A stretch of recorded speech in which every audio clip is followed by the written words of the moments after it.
few. Joe? Yeah, rule number one, no fish hooking. Basically what that means is you cannot use your hands or your fingers to hook inside the person's gum and pull his head away from you, such as wrecking a hole.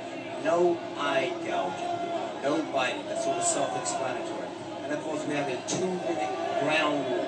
That means it's a referee's discretion.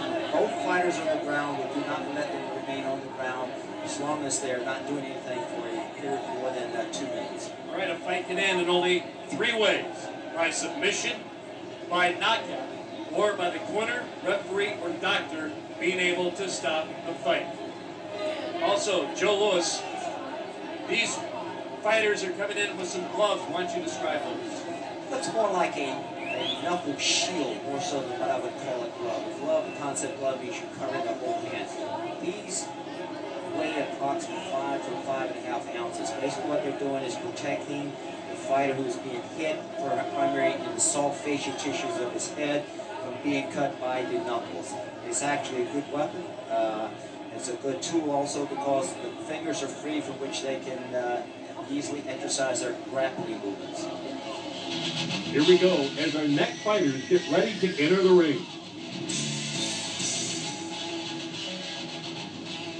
First, introducing a 22-year veteran of Taekwondo and Sambo. He is the current AAU Sambo champion and Texas State Taekwondo champion. He is 30 years of age and stands in at 5 feet 11 inches tall, weighing 175 pounds. From Lubbock, Texas, Robert Garcia.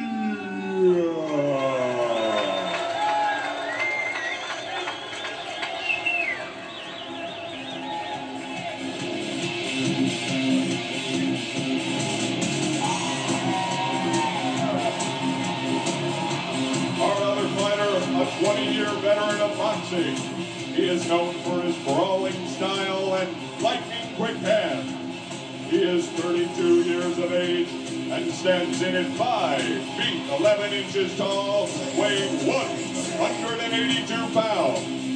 From Biloxi City, Mississippi, Richard Bonin.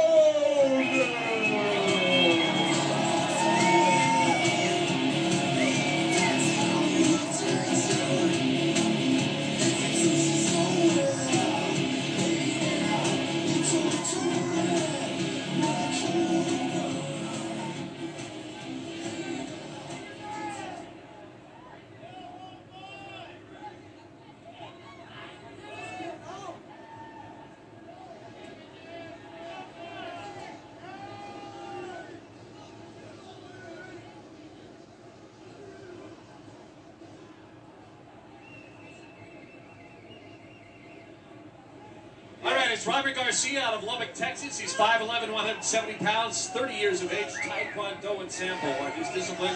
Against Richard Bonin of Biloxi, Mississippi. He's 5'11", 190 pounds, 32 years old. He is a boxer, looking right there at Richard Bonin. And Joe, this ought to be quite a fight with a guy who was on submission in Robert Garcia against a guy that wants him standing strong. Yeah, I anticipate Robert may come out and keep his distance and try to throw a few kicks.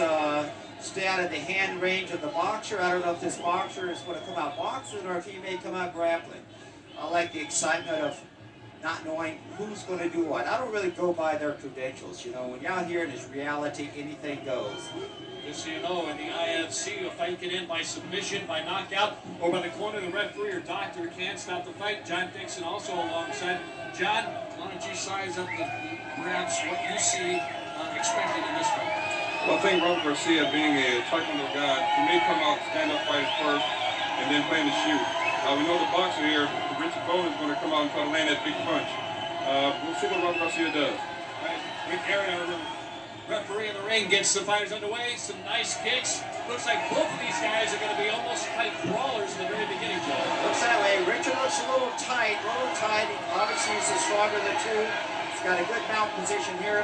They both must relax at this point. Don't get burnt out too soon. John, you know very well that sometimes on the bottom, that could be an offensive position, despite the way it looks. Robert had him in a good front guillotine choke there, and he lost it. Continued to clear away at the face of Robert Garcia. Again, it's Richard Bonin on top. Garcia, Bonin with some strikes to the back of Garcia. Right now has him up against the cage. Well, Richard's losing his position already. It looks like he's regained it. He's using the fence as a second helper. In other words, you keep your opponent pinned against the fence. It's like two people against one. And Richard Bonin scored him wide some hits across the face of Robert Garcia. Garcia fighting back. He needs to get back on his feet, I think, is what he's trying to do. Running out of gas. Yeah. Gotta back out and get his win now. This is where the stamina endurance plays the biggest part in this fight. Both fighters have spent a lot of energy on the ground. You got him in that front guillotine choke. If you get that forearm against the Adam's apple, it's going to really hurt. I think he's going to lose it now. Bonin came in talking about himself as a boxer. As this match goes over the 1:30 mark in time, he's got Robert Garcia up against the cage. Cage tapping out with that front guillotine. Good move. So we have a submission here in this middleweight match. The time of 1 minute, 41 seconds into the match. Robert Garcia, as I said, John, earlier, despite the fact he was on the ground, that can't be an offensive position. Yes, Robert Garcia showed a lot of poise there. You know, he stayed on the bottom, remained calm, and just let Richard Bonin slide into his guillotine.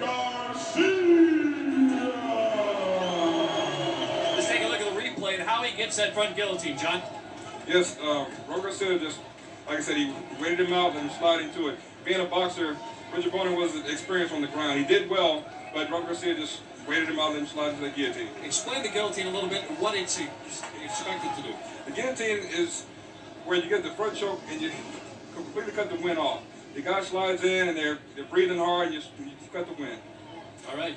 As Robert Garcia again takes the match in 1 minute and 41 seconds here in the International Fighting Championship World Tour. Stop in Biloxi, Mississippi. I'm Ed Smith alongside Joe Lewis, John Dixon to call the action here as